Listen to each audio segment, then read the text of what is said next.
Today, President Trump took the first steps in fulfilling one of his most controversial campaign promises, getting rid of the federal Department of Education.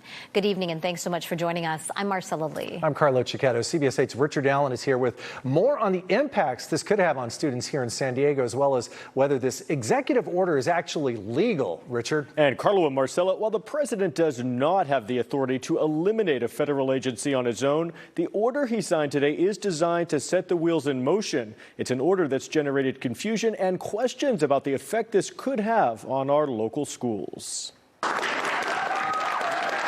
President Trump received enthusiastic applause after signing Thursday's executive order, directing the Department of Education to create a plan to essentially close itself. We're going to shut it down and shut it down as quickly as possible. It's doing us no good. We want to return our students to the states. Founded in 1979 under President Jimmy Carter, the Department of Education not only distributes money to college students through grants and loans, but it also directs federal funding to K-12 public schools for programs primarily targeting low-income students, students with disabilities, and students from military families. While those federal dollars, which make up about 10% of K-12 school funding nationwide, have already been approved by Congress, this new move could reduce oversight over how those funds are used. If there's no Department of Education, there's nobody who's holding states accountable to actually spend the money the way it's supposed to be spent. Richard Barrera is vice president of the San Diego Unified School Board.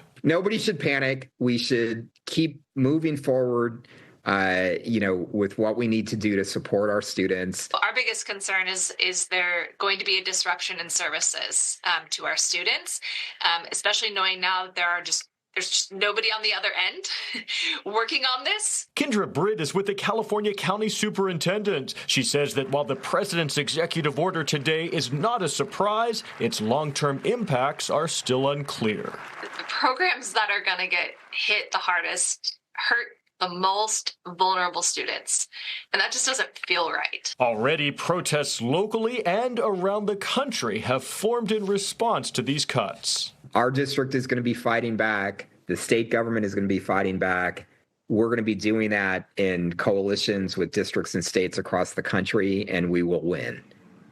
And the administration says that services like student loans and Pell Grants will remain at the Department of Education for now, but could eventually be shifted over to another federal department to oversee. And Richard, just to clarify, because everyone is asking, wondering, right. President Trump doesn't have the authority on his own to shut down the Department of That's Education. right. Really, only Congress has the power to eliminate an agency like the Department of Education.